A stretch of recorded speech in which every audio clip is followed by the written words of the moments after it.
Praise the Lord. आप सबों को मेरा मसीही नमस्कार। दोस्तों, आज मैं आपको बाइबल से तोबीत की कहानी बताने जा रही हूँ। तोबीत तोबियल का पुत्र था। वह संहिता प्रेमी तथा परोपकारी व्यक्ति था। वह जीवन भर सन्मार्ग पर चलता रहा और धर्माचरण करता रहा। उसका विवाह अपने कुटुंब की अन्ना नाम की कन्या से हुआ था और उन दोनों का बेटा था तोबियाह। शल्मन एसर के शासन काल में तोबीत अपनी जाति के भाई बंधुओं का बड़ा उपकार किया। भूखों को भोजन दिया, नंगों को वस्त्र दिया और जब कोई मर जाता और वह देखता कि नीनवे की चार दीवारी के बाहर फेंक दिया गया है तो वह उसे दफनाता था। इस बात को नीनवे निवासियों में से किसी ने जाकर वहां के राजा को बता दिया कि वह उनको दफनाता है, तो उसको मारने का आदेश दिया गया और उसकी सारी संपत्ति जब्त कर ली गई। तब वह वहां से भाग गया। अपनी पत्नी अन्ना और पुत्र तोबियाह के सिवा अब उसके पास कुछ भी न था। 40 दिन के बाद वहां के राजा के 2 पुत्रों ने अपने पिता की हत्या कर दी और उसके स्थान पर उसका पुत्र एसरहद्दोन राजा बना। अतः एसरहद्दोन के शासन काल में तोबीत फिर अपने घर वापस आया और अपनी पत्नी और पुत्र के साथ रहने लगा। एक दिन जब तोबीत भोजन करने बैठा था तो उसी समय उसका पुत्र तोबियाह ने बाहर से आकर उसे बताया कि बाजार में एक इस्राएली की गल्ला घोंटकर हत्या कर दी गई है और वह वहीं पड़ा है। यह सुनकर वह तुरंत उठा और उसे सूर्यास्त के बाद दफनाने के लिए छिपे छिपे अपने घर ले आया। सूर्यास्त के बाद उसे दफना दिया। दफनाने के बाद वह घर लौटकर स्नान किया और आंगन की दीवार के पास लेटकर सो गया। गर्मी के कारण उसका चेहरा ढका नहीं था। उसे मालूम नहीं था कि दीवार पर गौरैया रहती है। उनकी गर्म बीट उसकी आंखों पर गिर पड़ी, जिससे उसकी आंखों में मोतियाबिंद हो गया। इलाज के लिए वैद्यों के पास गया, लेकिन उन्होंने उसकी आंखों में जितना अधिक मरहम लगाया वह उतना ही कम देखने लगा और अंत में वह अंधा हो गया। वह 4 वर्ष तक अंधा रहा। उसके सभी भाई उसके कारण दुखी थे। उस समय उसकी पत्नी अन्ना सिलाई बुनाई का काम करती थी और मालिक उसे पूरी मजदूरी देते थे, जिससे परिवार का प्रबंध होता था। एक दिन तोबीत बड़ा दुखी मन से आंसू बहाते हुए ईश्वर से प्रार्थना करने लगा। उसने अपने पापों के लिए क्षमा मांगी। उसने प्रार्थना की कि प्रभु, इस प्रकार कष्ट सहते और जिंदा रहने की अपेक्षा मेरे लिए मर जाना ही अच्छा है। मुझसे यह कष्ट दूर कर या मुझे उठा ले। आगे हम देखते हैं दोस्तों, दूसरी ओर उसी दिन एक बतना नामक नगर में रागुएल की पुत्री सारा को भी अपने पिता की नौकरानी की फटकार सुननी पड़ी। नौकरानी ने उसे फटकारा और कहा था कि तुम पतियों की हत्यारिन हो। उस दिन सारा को बड़ा दुख लगा और वह रोते हुए अपने पिता के घर की छत पर जाकर फांसी लगाना चाहती थी। फिर वह सोचने लगी कि ऐसा करने से मैं अपने बूढ़े पिता के मृत्यु का कारण बनूंगी। अतः वह फांसी लगाने का विचार छोड़ देती है और ईश्वर से प्रार्थना करने लगती है कि मैं मर जाऊं, जिससे मुझे जीवन में और अपमान ना सहना पड़े। वह अपनी सारी चिंता प्रभु को सुनाती है। वह कहती है, हे प्रभु, मैं क्यों जीवित हूँ?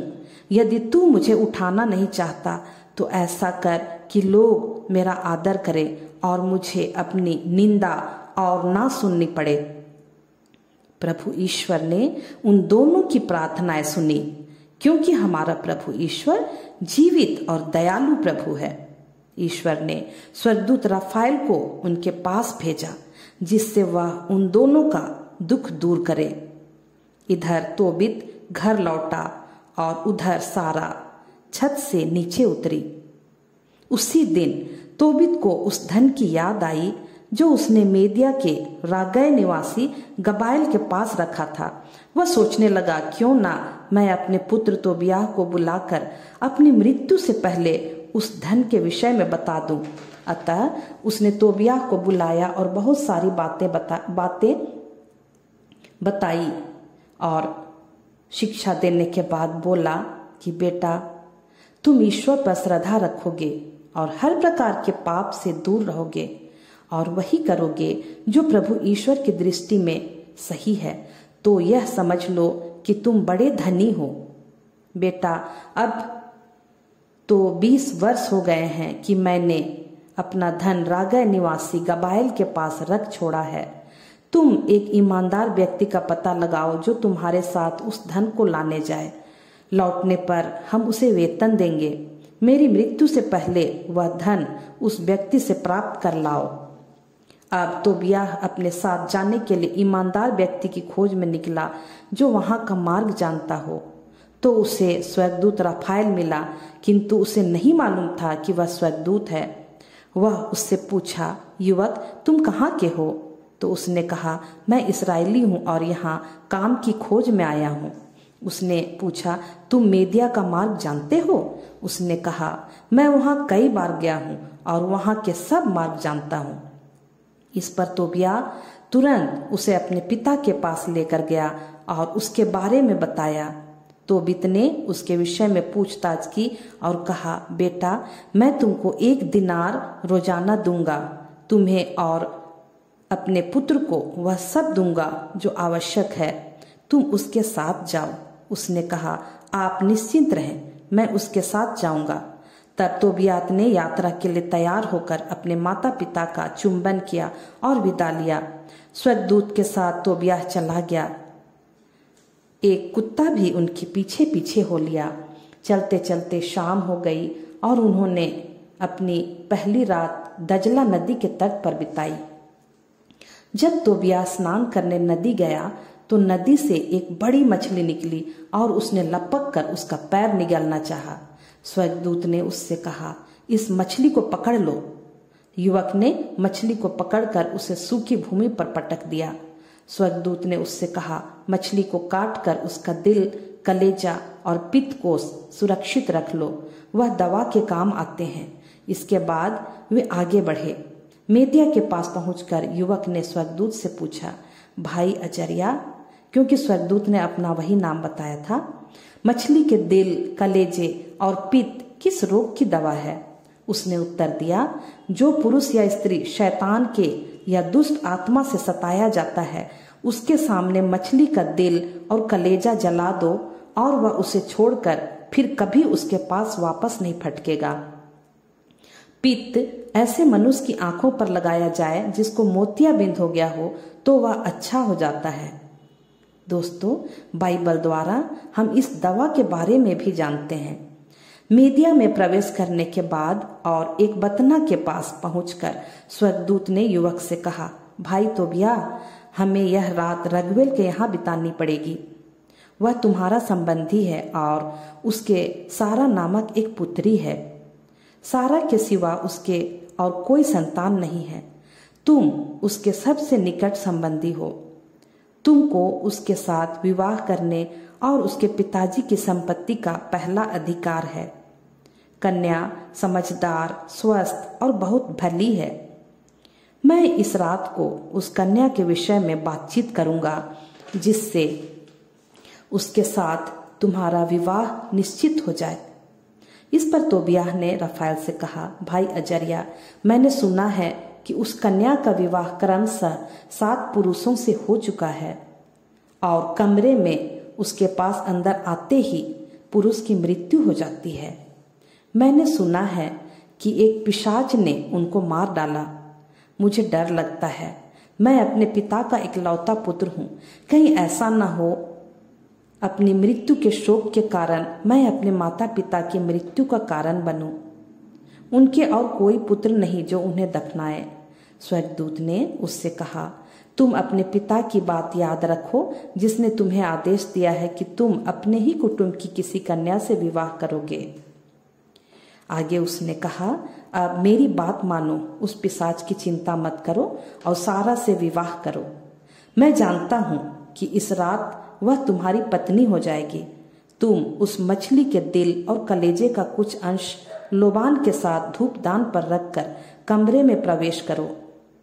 पिशाच उसकी गंध सुनकर भाग जाएगा इसके बाद हम देखते हैं दोस्तों, रगुएल ने अपनी पुत्री सारा को बुलाया और उसका हाथ पकड़कर यह कहते हुए तोबियाह को दिया, मूसा के ग्रंथ में निर्धारित विवाह विधि के अनुसार इसे अपनाओ, यह तुम्हारी पत्नी है, इसे सकुशल अपने पिता के घर ले जाओ। स्वर्ग का ईश्वर तुम लोगों को शांति और सुरक्षा प्रदान करे। इसके बाद वे खाने पीने लगे और रगुएल ने अपनी पत्नी एदना से कहा, इनके लिए अलग कमरा और पलंग तैयार करो। उसने ऐसा ही किया। फिर अपनी पुत्री को कमरे में पहुंचाकर वह रोने लगी। उसने बेटी से कहा, बेटी ढाढ़स रखो, स्वर्ग का ईश्वर तुमको दुख के बदले आनंद प्रदान करे। और भोजन के बाद तोबियाह को भी उसके कमरे में पहुंचा दिया गया। तोबियाह को अपने साथी रफाएल का कहना याद आया। उसने बस्ते से मछली का दिल और कलेजा निकालकर जलते धूपदान पर रख दिया। पिशाच मछली का गंध सूंघते ही मिस्र के ऊपरी प्रदेश में भाग गया। रफाएल स्वर्गदूत ने उसे वहां बांध दिया और तुरंत वापस आया। फिर तोबियाह ने सारा से कहा, सारा उठो, हम प्रार्थना करें। दोनों ने मिलकर सर्वोच्च प्रभु की स्तुति की। तोबियाह ने कहा, हमारे पूर्वजों के प्रभु, मैं काम वासना से प्रेरित होकर नहीं बल्कि धर्म के अनुसार सारा को अपनी पत्नी के रूप में ग्रहण करता हूँ। हम दोनों पर दया कर और ऐसा कर कि हम दोनों बुढ़ापे तक सकुशल रहें। दोनों ने रात भर ईश्वर से प्रार्थना की और सवेरे अपने पलंग पर लेट गए। रगुएल लड़की के पिता ने सवेरे उठकर अपने नौकरों को बुलाया और उनको कब्र खोदने के लिए भेजा। उसने सोचा कि अगर तोबियाह की मृत्यु हो गई हो तो लोग हमारा उपहास और अपमान करेंगे, इससे पहले हम उन्हें दफना देंगे। जी हाँ दोस्तों, प्रार्थना में इतनी शक्ति है, तभी तो अंधकार की शक्ति अर्थात पिशाच भी उनको छोड़कर भाग जाता है। बाइबल में हम देखते हैं कि प्रार्थना के द्वारा ही अंधकार की शक्ति दूर हो सकती है। रगुएल की पत्नी ने एक नौकरानी को पता लगाने के लिए भेजा कि वे जीवित हैं या नहीं। दरवाजा खोला गया। नौकरानी ने अंदर जाकर देखा, दोनों तो गहरी नींद में सो रहे हैं। उसने तुरंत यह समाचार अपने स्वामी को दिया। सुनकर वे बहुत आश्चर्यचकित हुए और खुशी से सर्वोच्च ईश्वर को धन्यवाद दिया। इसके बाद रगुएल ने तोबियाह को बुलाया और शपथ खाते हुए कहा, तुम यहाँ रहकर खाओ पियो और मेरी बेटी के साथ आनंद मनाओ, क्योंकि उसे बहुत दुख सहना पड़ा। मेरी आधी संपत्ति स्वीकार करो और अपने पिता के पास सकुशल लौटो। शेष संपत्ति हमारे मरने के बाद तुम्हें मिलेगी। आगे हम देखते हैं दोस्तों, तोबियाह रफाएल को अपने 4 सेवकों तथा 2 ऊँटों को लेकर गबायल के पास अपने पिता की संपत्ति लाने भेजता है। गबायल ने खुद आकर तोबियाह को वो मुहर लगी संपत्ति की थैली देता है और दोनों नव दंपति को आशीर्वाद देता है। फिर तोबियाह अपनी तथा अपने पिता की सारी संपत्ति तथा पत्नी सारा को लेकर पिता के घर आता है। घर पहुंचकर तोबियाह मछली का पित्त निकालकर अपने पिता की आंखों में फूंक मारा और उस पर दवा लगाई। फिर अपने दोनों हाथों से अपने पिता के आंखों के कोरों से मोतियाबिंद की झिल्ली निकाली। तोबित अब देखने लगा। उसने बेटे और सारा को देखा। तोबित अपने माता पिता को अपनी यात्रा और सारा के विवाह तक की सारी बातें बताई। सुनकर तोबित और अन्ना बहुत आनंदित हुए।